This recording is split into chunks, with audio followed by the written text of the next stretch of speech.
वैसे तो archaeological world में हर दिन कुछ नया खोजा जाता है, लेकिन हर खोज ना तो महत्वपूर्ण होती है और ना ही हमें उससे इतिहास के बारे में कोई सटीक जानकारी मिलती है।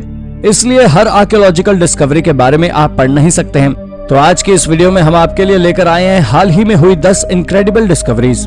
तो चलिए शुरू करते हैं आज की इस वीडियो को। Number 9, Roman chariot. इटली में पुरातत्वविदों ने 79 बीसी में ज्वालामुखी विस्फोट में दफन शहर पोम्पई के बाहर एक विला से एक प्राचीन रोमन सेरेमोनियल गाड़ी को खोज निकाला है। लोहे, कांसे और टिन से बनी लगभग पूरी तरह से संरक्षित 4 पहिया गाड़ी प्राचीन पोम्पई की दीवारों से लगभग 700 मीटर उत्तर की ओर सिविता गियोलियाना में एक प्राचीन विला के पास मिली है। आर्कियोलॉजिस्ट का कहना है कि इस चैरियट का इस्तेमाल किसी विशेष उत्सव या समारोह के दौरान किया जाता था। 79 बीसी में यह जगह माउंट वेसुवियस के इरप्शन से नष्ट हो गई थी। उस समय यहाँ लगभग 13,000 लोग रहा करते थे। इस ज्वालामुखी विस्फोट से पूरा शहर गर्म लावे और राख की चपेट में आकर खत्म हो गया था। इस विस्फोट में 2000 से 15,000 लोग मारे गए थे।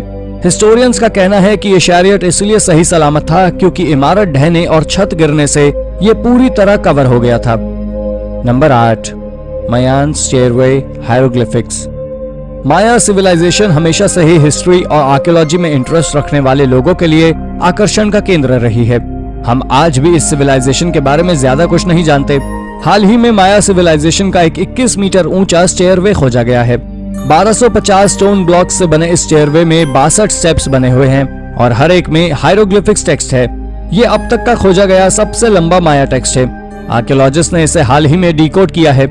ये 1300 साल पुराने एक माया किंग एक्पैक वॉल के बारे में है और उसी के बरियल टूम पर लिखा हुआ है।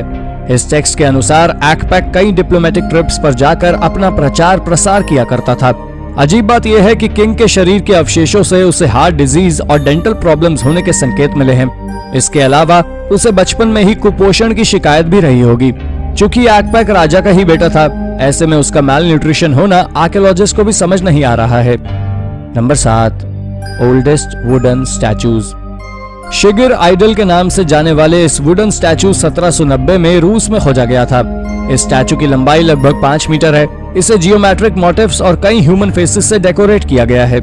2018 की स्टडी में साइंटिस्ट ने बताया कि यह स्टैचू लगभग 11.5 साल पुराना है, पर दोबारा से एग्जामिन करने पर साइंटिस्ट ने नोटिस किया कि लगभग 120 साल पहले क्ले और वैक्स की मदद से इसे रिपेयर किया गया है और इसलिए इसकी एज कम नजर आती है। और दोबारा से टेस्ट करने पर पता चला कि यह स्टैचू लगभग 12,250 साल पुराना है। इसके साथ पाए गए आर्टिफैक्ट्स भी लगभग 12,100 साल पुराने हैं और इसके अलावा इसमें लेट पैलियोलिथिक और अर्ली मेसोलिथिक आर्टवर्क देखा गया है। ये सभी फैक्ट साइंटिस्ट द्वारा एस्टिमेट की गई इस न्यू एज की थ्योरी की पुष्टि करते हैं। Number 6, ancient Australian DNA in an unlikely place. 2015 में रिसर्चर्स ने कुछ ऐसा खोज निकाला जिसने सभी को हैरान कर दिया था। इस खोज के अनुसार कई इंडिजीनियस साउथ अमेरिकन लोगों में ऑस्ट्रेलियन डीएनए पाए गए हैं। पहले एक्सपर्ट्स को लगता था कि ये ऑस्ट्रेलियन जेनेटिक सिग्नल सिर्फ अमेजोनियन ग्रुप के लोगों में पाया जाता था, लेकिन बाद के सालों में हुई स्टडी में सामने आया कि पैसिफिक कोस्ट के लोगों में भी यही ऑस्ट्रेलियन डीएनए ही पाया जाता है। इसके बाद आर्कियोलॉजिस्ट ने 383 लोगों का सैंपल लेकर फिर से उसे स्टडी किया और रिपोर्ट्स में सामने आया कि पेरू के चोटुना लोगों, ग्वारानी और ब्राजील के जावेंटे लोग में भी यही डीएनए सिग्नल पाया जाता है। इसके अलावा आर्कियोलॉजिस्ट के अनुसार 20,000 साल पहले ईस्ट एशिया से अमेरिका आए लोग ही अपने साथ ये ऑस्ट्रेलियन डीएनए लाए थे। आर्कियोलॉजिस्ट का मानना है कि ये डीएनए और भी वाइड स्प्रेड होगा, बस हमें उन लोगों को पहचानने की देर है जिनमें ये डीएनए पाया जाता है। नंबर 5, अ यार्ड सेल स्कोर। पिछले साल एक यार्ड सेल कस्टमर ने एक पोर्सिलियन बोल खरीदा। इस बोल पर फ्लावर डिजाइन बने हुए थे और इसकी कीमत भारतीय रुपए में 2600 रुपए थी। इसे खरीदने वाले व्यक्ति ने ऐसा महसूस किया कि शायद इस बोल में कुछ खास है और एक्सपर्ट से कंसल्ट करने पर पता चला कि उसका संदेह सही है। ये बोल 15वीं सेंचुरी के समय का एक रेयर चाइनीज बोल था।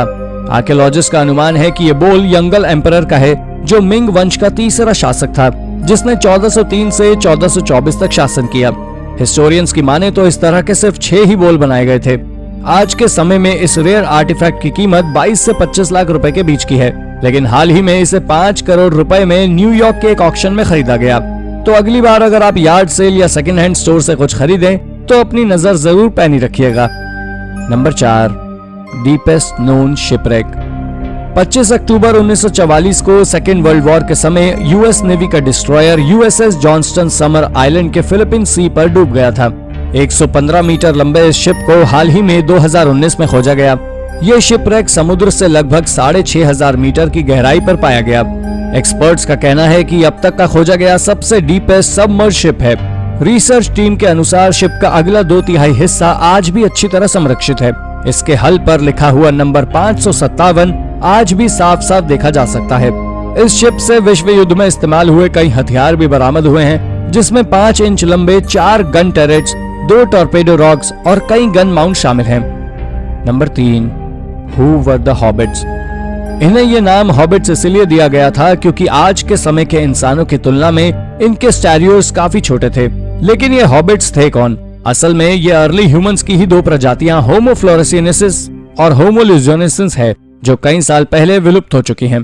साइंटिस्ट का मानना था कि ये होमो सेपियन से ज्यादा रिलेट नहीं करते, लेकिन हाल ही में हुई एक स्टडी में सामने आया कि ह्यूमन फैमिली ट्री में हॉबिट्स होमो सेपियंस के काफी करीबी थे, क्योंकि ये स्पीशीज डेनिसोविन्स के साथ इंटरब्रीडिंग से उत्पन्न हुई थी। आज के समय में साउथ ईस्ट एशिया में रह रहे लोगों में डेनिसोविन डीएनए की बहुत अधिक मात्रा पाई जाती है।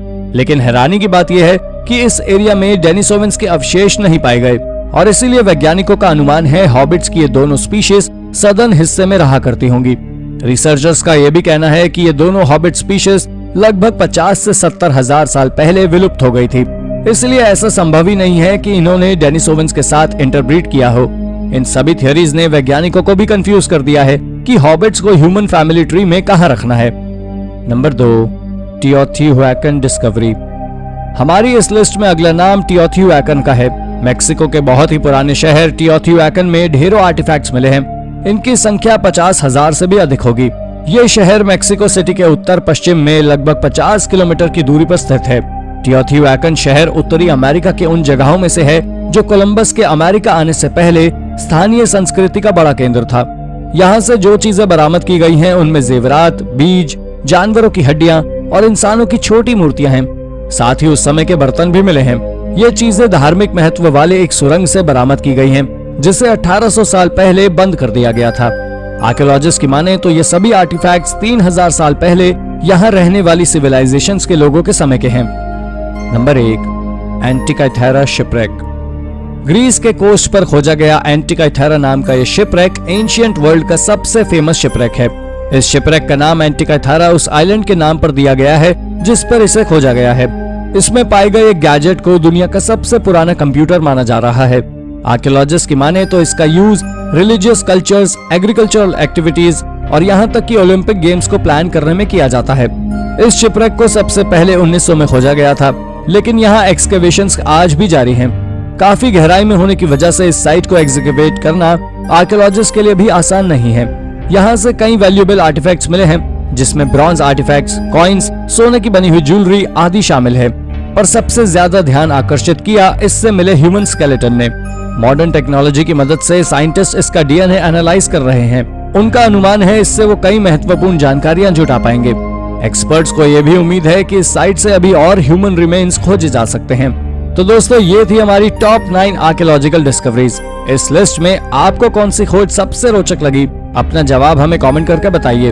अगर आपको ये पसंद आई हो तो अपने सोशल मीडिया पर जरूर शेयर करें। साथ ही इतिहास से जुड़े रोचक तथ्यों के बारे में गहराई से जानने के लिए हमारे चैनल को सब्सक्राइब करना ना भूलें। धन्यवाद।